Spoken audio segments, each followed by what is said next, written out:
Hi, I'm James, and for this video, we'll cover Monsignor Rossetti's stories and lessons from his nearly 2 decades of experience as an exorcist. We'll also cover some of the ways we can avoid entanglement with demons in our lives. Monsignor Stephen Rossetti was a seminarian back in the early 80s when he had that first memorable encounter with demons. Today, Monsignor Rossetti encounters demons and even sometimes Lucifer himself on a regular basis as an exorcist for the Archdiocese of Washington. An exorcism is a very ugly event. This is not glamorous by any means. The person is suffering this torment. It's terrible. And when we go into it, it's an ugly process. Now, God graces us and protects us, and so ultimately it's a grace. But don't make any false assumptions. This is a very ugly thing.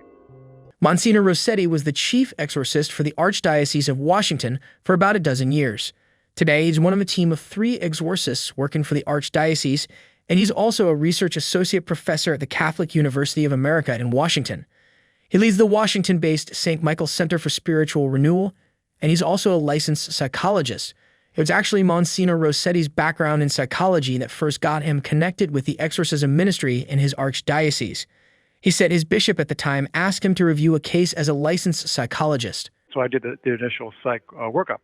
And it did not look like a psychological problem. I told the bishop, what you need, I think, really, in this case, is an exorcist. This is not something for psychotherapy.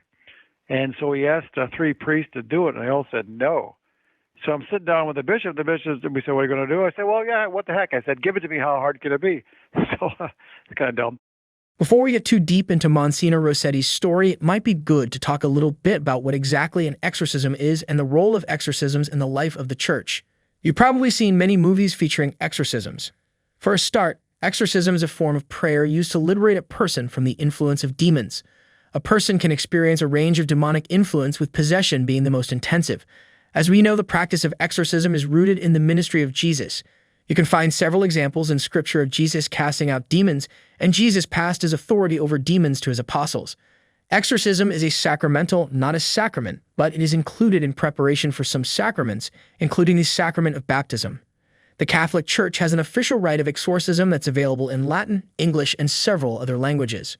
The rite of exorcism is at the heart of an exorcist's work with a client, though exorcists may also incorporate other sacramental and deliverance prayers. A typical exorcism session lasts about 1 to 2 hours. During an exorcism, appointed exorcists will sometimes address demons directly, but most times they will ask God to cast demons out. Only a priest may perform a solemn exorcism with the express permission of his bishop. The principal remedies against possession, which any Christian can use, include sacramental, confession, Holy Communion, fasting, and prayer. Monsignor Rossetti and his team have a very active caseload. They receive new calls every week and have dozens of ongoing cases. Potential clients fill out an intake form, providing as much background information as they can. Rossetti and his team then read over the form and discuss it. Sometimes clients will undergo a psychological evaluation right off the bat. But Monsignor Rossetti said more often they discuss psychological issues with potential clients during their first session. It's not uncommon that I'll just simply say to the person, this is not a demonic problem. You really should see a therapist or a psychiatrist. Monsignor Rossetti and his team actually recommend psychological counseling for all their clients, even those experiencing spiritual warfare. We find that healing on both levels is the best and the deepest healing and the most long-lasting. Monsignor Rossetti and his team typically meet with a client over several sessions. Now, you remember that famous case with the movie The Exorcist.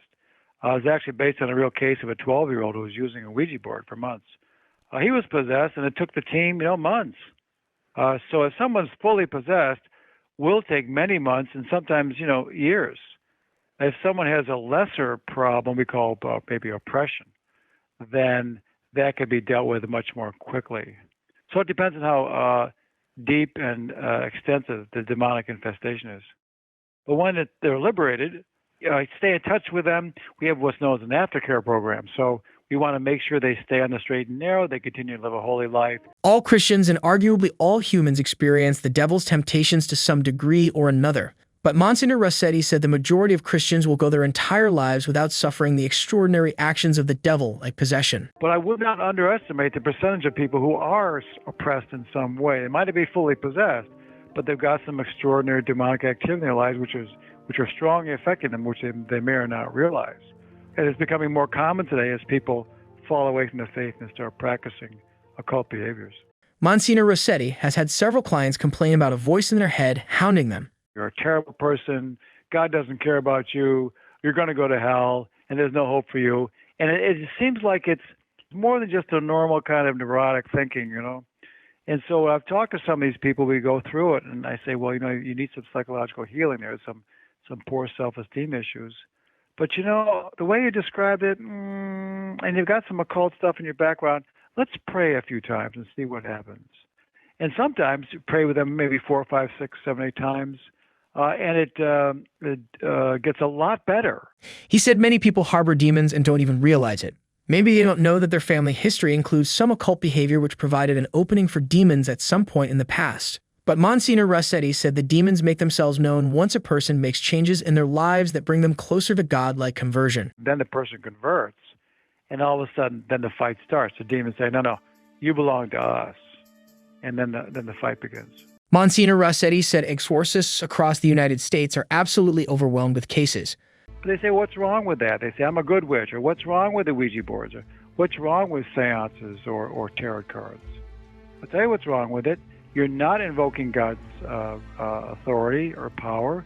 You're invoking some sort of vague spiritual thing, and there's only one other force that's going to answer, and that's Satan. And people don't realize what they're getting into today. So we're overwhelmed, but we can't deal with it all.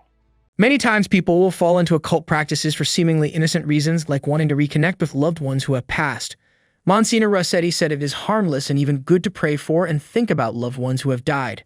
But things turn dangerous once a person veers into divination or trying to summon the dead. I'll give you a case. Woman comes to us. She loved her grandmother, and your grandmother died, so she felt very bad about this, so she decided to contact her dead grandmother. So she took a pen and put it in her left hand. She's normally right-handed. And so she starts doing this divination thing. She starts this automatic writing. And for months, she got these beautiful letters from her supposed dead grandmother. And then about month 6, they went south. They got really ugly. And then she realized that entire time she was not talking to her grandmother. She was talking to a demon. Monsignor Rossetti has encountered an enormous number of demons in his years as an exorcist. For example, this story that Monsignor Rossetti shared was his first encounter with demons. And it was powerful and lightning fast. And I knew that within seconds I'd be overcome. So I lunged out of my bed and grabbed my rosary beads. And the minute I grabbed my rosary beads, it left. And that taught me about most of what I need to know as an exorcist. Satan is much more powerful than me, moves at the speed of thought. Angels move at the speed of thought. But compared to Our Lady, they're nothing. I mean, hide behind Our Lady and Jesus, and you're protected. And he says he learned a lot from it. At the time, he was just a seminarian struggling to fall asleep. But in that moment, Monsignor Rossetti said he learned 3 important lessons which he applies to his work even today.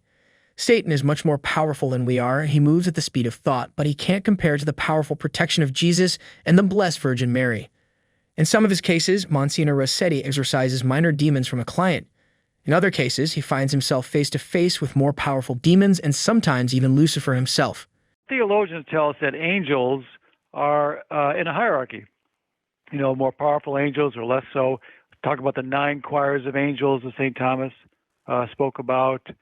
And the demons, when they fell from heaven, they kept their hierarchy. So Lucifer or Satan would be at the top, and his lieutenants would be very powerful demons, all the way down to more minor demons. So the higher the ranking of the demons, the more difficult it is and the more ugly the case gets. During one particularly challenging case, Monsignor Rossetti consulted a more experienced exorcist. The other exorcist warned Monsignor Rossetti to stay spiritually strong because the demons were searching for some weaknesses in him to capitalize on. We do 2 to 3 holy hours a day.